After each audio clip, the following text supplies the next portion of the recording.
Batu Siroto ya, Pak? Ya, ini yang untuk buat para wali pertemuan.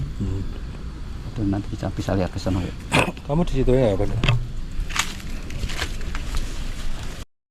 Nah, di situ itu ada kayak tangga kecil di bawah situ, tapi tempatnya banget bahaya. Bahaya ya, ya, Pak? Karena ini kan perengan ya, Pak ya? Perengan ini udah jurang itu. Nah, ini berarti para wali songo ini komplit di sini ya, Pak ya? Ya, dia kadang-kadang ada pertemuan, hadir untuk membahas masalah syiar dan lain sebagainya. Ini beliau di sini ini tinggal. Di sini ya, duduk di sini ya, Pak ya. Nah, jadi itu kayak ada cekungan. Nah, itu 1, 2.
Nah, ini dia pemirsa batunya.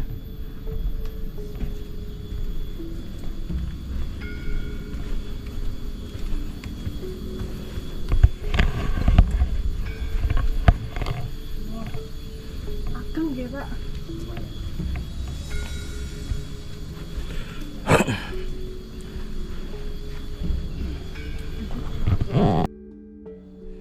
Batu Siroto ya, Pak? Ya, ini yang untuk buat para wali pertemuan.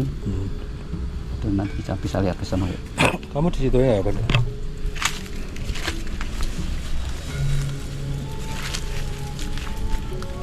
Kamu di situ, Enduk?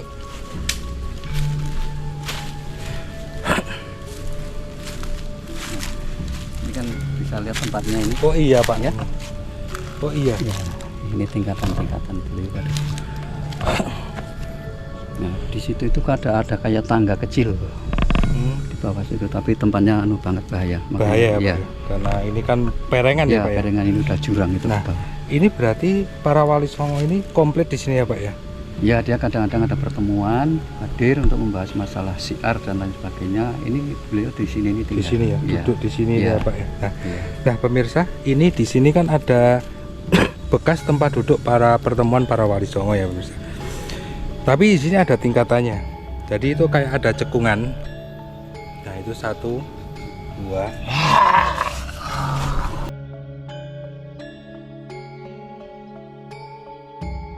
Nun sewu.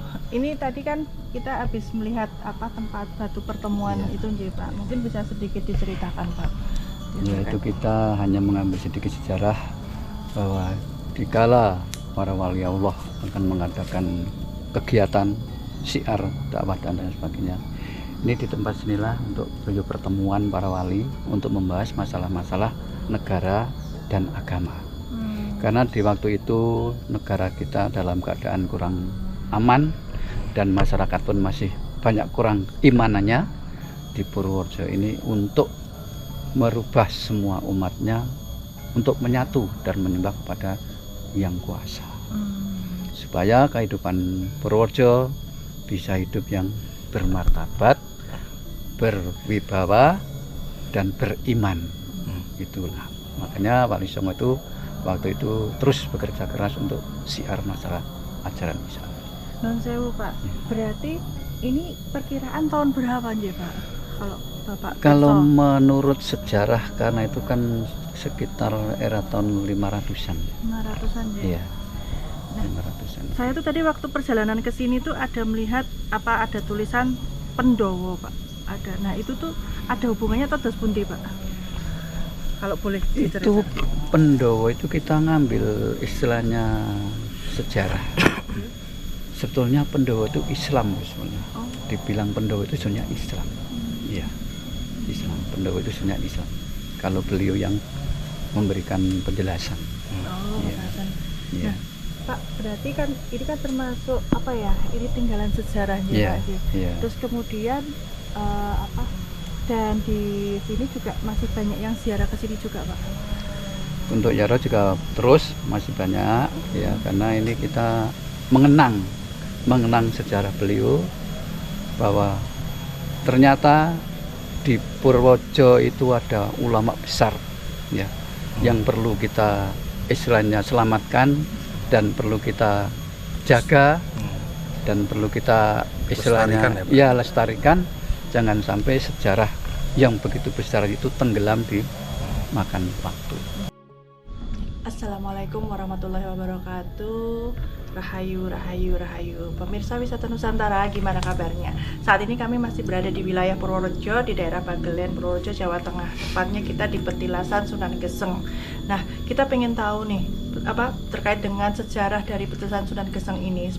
Beliau seperti apa, kemudian kiprahnya di Purworejo seperti apa. Nah, hari ini saya sudah ditemani oleh narasumber. Kita kenalan dulu dengan beliau. Selamat siang Bapak. Selamat siang. Nggih, kalian Bapak sinten menika? Nama saya Budiono. Pak Budiono. Selaku apa Pak? Boleh tahu? Saya kebetulan di sini dipercaya oleh masyarakat. Saya disuruh merawat petilasan sini dan saya dinamakan juru kunci atau kuncen di sini. Saya diangkat menjadi juru kunci mulai tahun 1998. Ya, sampai sekarang alhamdulillah. Dan kebetulan di dalam perjalanan pun kita juga banyak istilahnya kendala-kendala dan yang harus kita hadapi, cobaan-cobaan yang harus kita hadapi, karena semuanya itu untuk menguji keimanan dan ketakwaan saya pribadi sebagai juru kunci, supaya kita bisa berjalan sesuai apa yang diinginkan oleh para wali Allah. Amin. Jamin. Jih, Pak non sewu Pak Budi. Iya. Bisakah diceritakan terkait atau asal usul atau sejarah dari Petilasan Sunan Geseng ini kok berada di sini ya Pak? Ya, terima kasih. Namun sebelumnya saya mohon maaf bila nanti ada kesalahan mungkin dari saya pribadi. Kalau itu memang betul, itu adalah dari Allah SWT. Nah, kita awali untuk nama Sunan Geseng. Sebelum sudah di Sunan Geseng, beliau itu namanya Cokrojoyo. Nah, Cokrojoyo itu dulu di zaman era Brawijaya kelima, beliau adalah putra Romo Semono ya. Nah, dia itu walaupun istilahnya keluarga orang raja, tapi dia tidak mau hidup atau tidak mau tinggal di istana. Jadi dia tinggal di pedesaan dengan mengikuti kehidupan masyarakat di Bagelen sini. Kebetulan Cokrojoyo itu orangnya orang asli dari Bagelen. Nah, Bagelen itu di zaman era tahun itu orang-orangnya itu petani dan kebanyakan juga pada bikin gula kelapa, gula Jawa. Nah, disitulah akhirnya Cokrojoyo itu juga menyesuaikan diri dengan masyarakat. Dia juga ikut mencoba membuat gula Jawa, deres kalau jangan bilang. Nah, dia tinggalnya di daerah Beduk, di desa Beduk. Nah, dari sini tempat petilasan itu kira-kira 1 kilometer jarak rumah beliau dari sini. Nah, dia kalau nyari air nira itu di daerah sini, di perbukitan sini. Jadi tiap hari dia tuh ngambil air niranya di daerah sini, di perbukitan sini. Dan di saat dia sedang ngambil air nira itu di daerah bukit namanya Gunung Gemulung. Di situ bertemulah dengan guru besar namanya Sunan Kalijogo. Nah, di situ sebelum bertatap muka ketemu, Cokrojoyo itu kalau mengawali naik pohon kelapa atau pohon aren, dia itu menggunakan doa atau amalan. Nah, ini di sini ada, saya lantunkan karena ini lagu Dandang Bulo ya. Klontang klantung wong deres buntute bumbung, esok sore deres. rino wengi nitis gendis gawe sajeng gawe tuwak kolo-kolo. Nah, beliau kalau mau naik atau mau mulai manjat pohon itu yang dibaca itu. Nah, setiap hari begitu pas kebetulan ketemu Sunan Kalijogo, karena Sunan Kalijogo waktu itu berkelana untuk syiar Islam. Sunan Kalijogo itu mendengar ada suara yang tadi dilantungkan itu. Akhirnya Sunan Kalijogo dalam perjalanannya berhenti. Nah, setelah berhenti, akhirnya menunggu beliau turun dari pohon, akhirnya bertemu. Nah, sudah bertemu itu, akhirnya Sunan Kalijogo bicara begini. Ger, opo ora ono donga liyane. Nah, akhirnya apa? Cokrojoyo itu menjawab, oh ini doa saya yang tiap hari memang saya gunakan karena doa ini membawa berkah dan membawa rezeki. Nah, akhirnya Sunan Kalijogo meminta kepada beliau untuk mencoba membuatkan gula Jawa di rumahnya. Akhirnya Sunan Kalijogo ngikut ke rumahnya Cokrojoyo. Di rumah situlah Sunan Kalijogo membuatkan gula Jawa. Setelah selesai membuat gula Jawa, Sunan Kalijogo berpamitan mau meneruskan perjalanannya. Cuman sebelum menginjakkan kakinya, Sunan Kalijogo berpesan, tolong itu barang jangan dibuka sebelum aku sampai tujuan. Lah, karena Cokrojoyo itu orang patuh dengan orang tua, akhirnya ditaati. Setelah diperkirakan perjalanan beliau sudah sampai tujuan, akhirnya Cokrojoyo masuk ke belakang atau ke dapur dan membuka barang yang ditutup itu. Ternyata barang yang berada di dalam itu bukannya gula, tapi berwujud gumpalan emas. Itulah. Lah, disitulah akhirnya Cokrojoyo banjur kebingungan. Dengan perjalanan waktu, akhirnya Cokrojoyo minta izin kepada istrinya ingin mencari Sunan Kalijogo. Nah, alhamdulillah dengan perjalanan waktu Cokrojoyo bisa bertemu dengan Sunan Kalijogo, yaitu di daerah Batu Belah di Luwano, Purworejo. Nah, di sono Sunan Kalijogo sedang mengajarkan agama dengan warga masyarakat. Nah, disitulah dengan pertemuannya Cokrojoyo dengan Sunan Kalijogo tadi, akhirnya Cokrojoyo minta izin untuk diangkat menjadi muridnya. Nah, akhirnya diterima oleh Sunan Kalijogo. Dengan perjalanan waktu beliau terus ngikut dengan Sunan Kalijogo dan menjadi guru muridnya Sunan Kalijogo. Begitu lama, sesudah itu Sunan Kalijogo ada pertemuan ingin meninggalkan Purworejo. Lah, disitulah Cokrojoyo itu berjalan pergi dengan Sunan Kalijogo, dan di perjalanan di hutan sinilah Sunan Kalijogo berpesan dengan Cokrojoyo, "Ger, aku arep lunga, aku tak titip barang. Barang iki tunggonono ning aja oncat saka kene yen aku durung bali meneh ana ing kene." Lah, karena patuhnya Cokrojoyo dengan Sunan Kalijogo tadi, akhirnya diterima dan dijalankan oleh Cokrojoyo. Lah, sejarah beliau menunggu barang itu di sini, yaitu wujudnya tongkat. Nah, setelah diterima dan dijaga oleh Cokrojoyo, akhirnya ditinggal oleh Sunan Kalijogo. Dalam sejarah menceritakan perjalanan Sunan Kalijogo syiar itu selama 1 windu atau 8 tahun. Itu Cokrojoyo ditinggal oleh Sunan Kalijogo. Nah, karena perjalanan waktu, akhirnya Sunan Kalijaga bersama murid-muridnya kembali lagi ke Purworejo, yaitu ke daerah sini Bagelen, dan menengok beliau bahwa sini keadaannya udah berubah, udah jadi hutan belantara, dan kebetulan Cokrojoyo sendiri beliau dalam keadaan dikepung dapuran bambu sehingga beliau tidak bisa keluar. Nah, akhirnya apa? Sunan Kalijaga punya inisiatif terus dibakar. Setelah hutan itu dibakar dan sudah memulai pemadaman, akhirnya muncullah beliau Cokrojoyo dalam keadaan baju yang udah hangus terbakar dan sedikit badan ada warna hitam. Nah, disitulah akhirnya Sunan Kalijaga memberikan nama beliau Sunan Gosong atau Sunan Geseng. Itu sebenarnya. Ke Sunan Geseng itu 8 tahun menunggu tongkat Sunan Kalijaga. Menunggu tongkat Sunannya Kalijaga sampai saking patuhnya itu. Iya, karena patuhnya murid dengan gurunya. Ya, Pak, berarti selama apa kan tadi Sunan Kalijaga juga beliau kan juga menyebarkan agama Islam di sini, ya, Pak. Nah, berarti Sunan Geseng ini adalah muridnya, Pak, ya? Muridnya Sunan Kalijaga.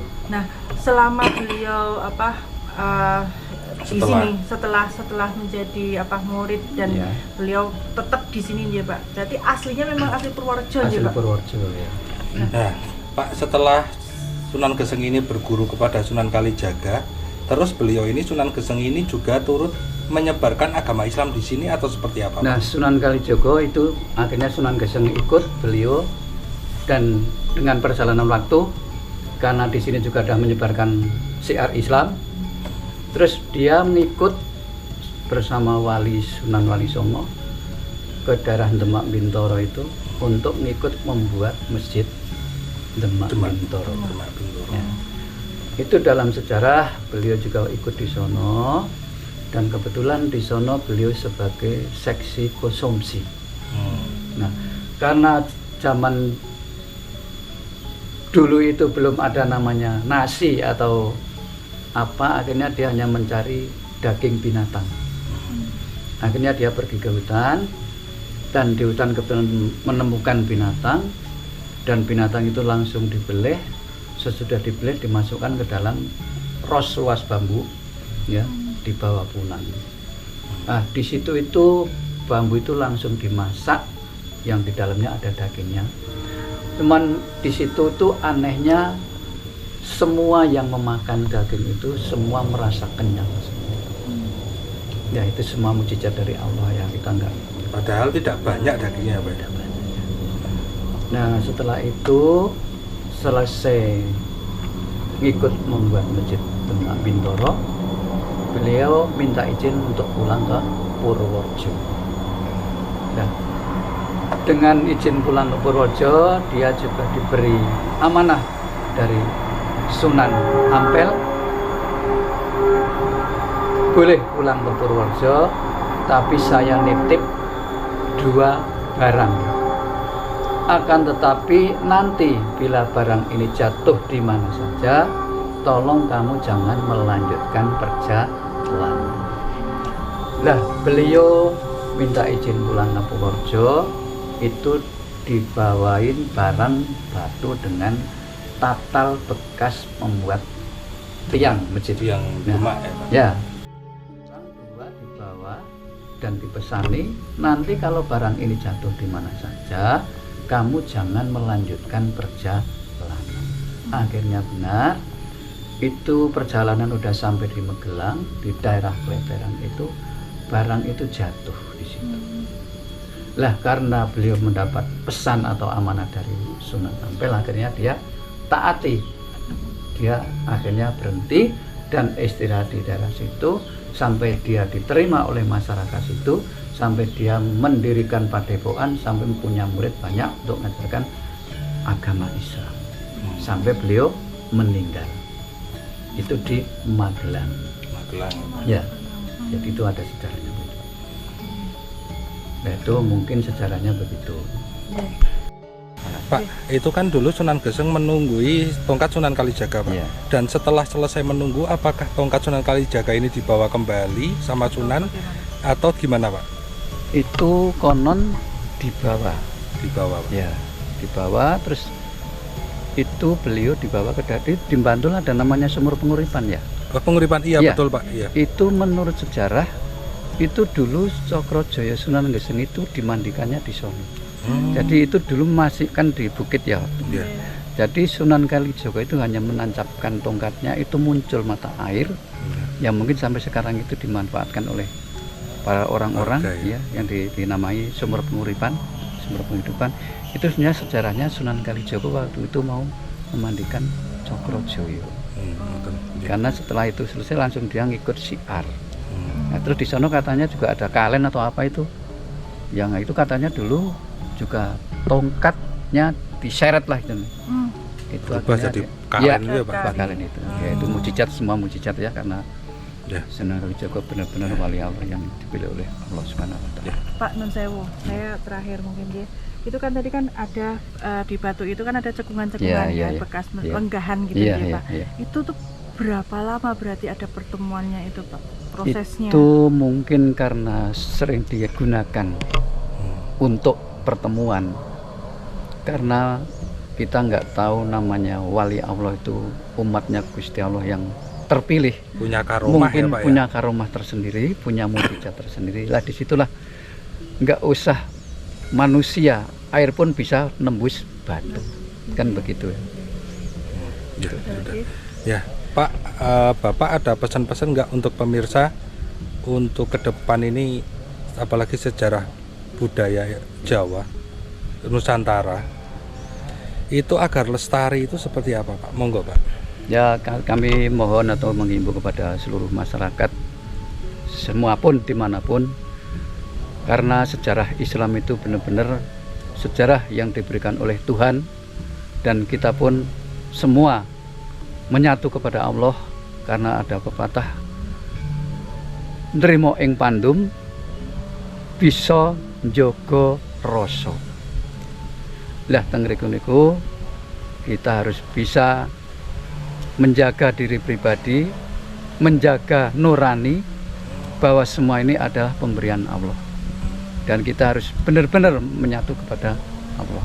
Nah dengan adanya sejarah petilasan Sunan Geseng ini benar-benar membawa dampak semua umat Islam bahwa beginilah perjalanan beliau untuk menegakkan agama Islam di Jawa, khususnya di Indonesia. Bapak matur nuwun sanget kagem semua informasinya. Bapak sak keluarga diparingi berkah, Amin, amin, amin. diparingi sehat, Amin, amin, amin. makmur sedaya. Bismillah nggih. Amin. Matur nuwun. Kula menawi wonten kalepatan mohon maaf saderengipun. Sami semanten iki kula mugi-mugi informasi menika saged bermanfaat dumateng seluruh warga masyarakat dengan lantaran panjenengan sekalian lan mugi-mugi jenengan juga diparingi panjang umur, Amin. diparingi kesehatan, selalu eksis dalam melaksanakan tugasnya untuk mempromosikan sejarah-sejarah yang ada di tanah air kita itu Amin. dan bermanfaat. Matur sangat. Iya.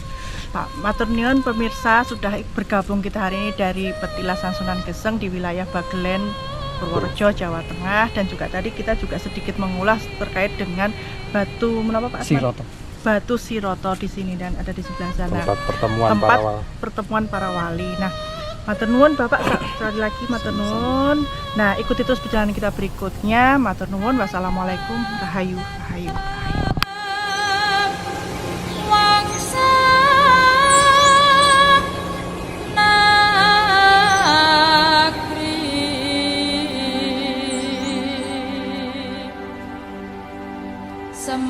Sembodo tresno